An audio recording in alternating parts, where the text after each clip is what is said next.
Angelo Mathews और साकिब अल हसन के बीच जो गहमा गहमी हुई टाइम आउट की वजह से, उसकी कहानी तो आपको बिल्कुल पूरी पूरी पता होगी। अगर नहीं पता होगी तो मैं वीडियो के एंड में वो भी थोड़ी सी बता दूंगा, लेकिन उस पर जो अपडेट है वो मेरे ख्याल से थोड़ी ज्यादा जरूरत है और थोड़ी ज्यादा इस मोमेंट पर आपको बताना भी जरूरी है।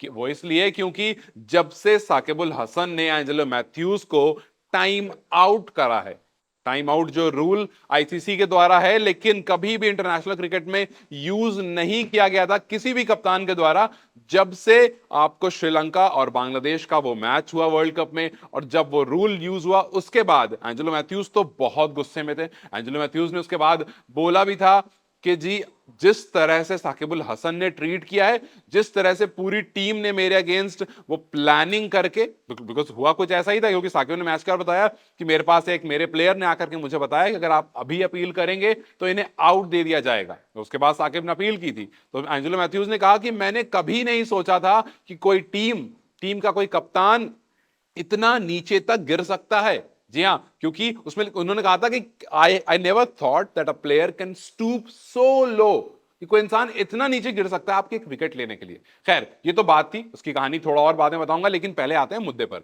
मुद्दा यह है कि एंजेलो मैथ्यूज के भाई ने हाल ही में कहा कि जो फैंस है श्रीलंका के, वो बहुत गुस्से में हैं। वो इतने गुस्से में है कि अगर साकिब अल हसन श्रीलंका जाते हैं, मतलब अगर साकिब मैच खेलने या फिर किसी भी कारण श्रीलंका जाते हैं, तो उन पर पथराव तक हो सकता है। जी हां, ये एक बहुत बड़ा बयान है क्योंकि एक टीम का कप्तान जिसने अभी उनके टीम के सबसे ज्यादा एक्सपीरियंस प्लेयर को टाइम आउट कर दिया, आपके पास पूरा पूरा ऑप्शन था कि आप अपनी अपील वापस ले सकते थे। हमने स्पिरिट ऑफ क्रिकेट के नाम पर बहुत सारी चीजें देखी है। आसिफ शेख, आपको याद होगा, जब एक रनआउट के टाइम पर बहुत फेमस हुए थे क्योंकि जब वो मैच खेल रहे थे उन्होंने रनआउट नहीं किया था आयरलैंड के खिलाड़ी को, और रीजन सिर्फ ये था कि वो गिर गए थे।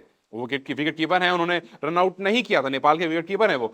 तो उसके बाद स्पिरिट ऑफ क्रिकेट काफी उनके नाम पर चर्चित हुआ था। उसके बाद हमने आपको एमएस धोनी की एक पुरानी वीडियो भी वायरल होती है जिस टाइम यान बेल खेल रहे थे और वहां पर रन आउट कर दिया गया था। फिर बाद में जब देखा गया तो वो भी स्पिरिट ऑफ क्रिकेट की बात थी, वहां पर उन्होंने वापस बुला लिया था। तो कुछ ऐसे हमने किस्से देखे हैं पास्ट में।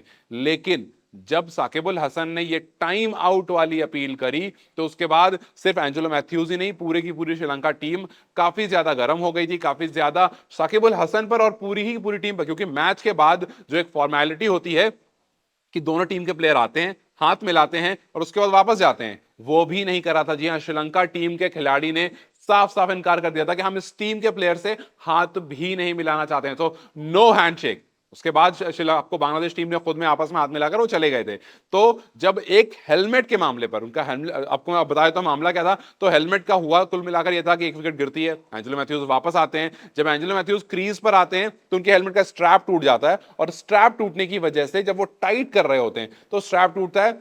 वो वापस से आपको डगआउट की तरफ जाते हैं स्ट्रैप चेंज करने के लिए। और इस पूरे ड्यूरेशन में जो आईसीसी का रूल 10.1.1 है वो ये कहता है कि अगर एक विकेट से दूसरे विकेट के बीच में एक प्लेयर जो आता है, अगला प्लेयर, अगर उसको 2 मिनट से ज्यादा का टाइम लग जाता है तो कप्तान अपील कर सकता है और अंपायर उसे आउट दे सकता है। यह है रूल। लेकिन आप कप्तान के पास यह भी ऑप्शन है कि वो अपने अपील जो है वो वापस भी ले सकता है।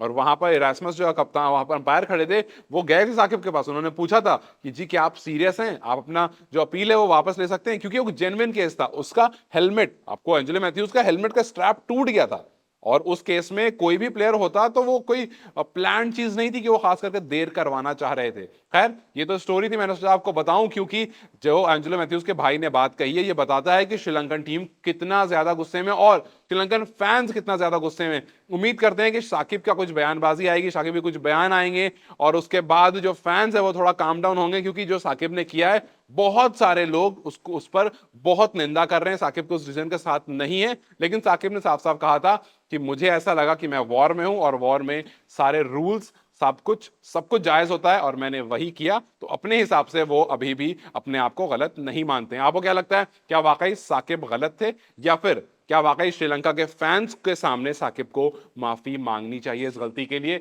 यानी अपनी राय हमें कमेंट सेक्शन में जरूर बताएं। इस वीडियो को लाइक और शेयर जरूर करें और जाते जाते चैनल को सब्सक्राइब करते जाएं।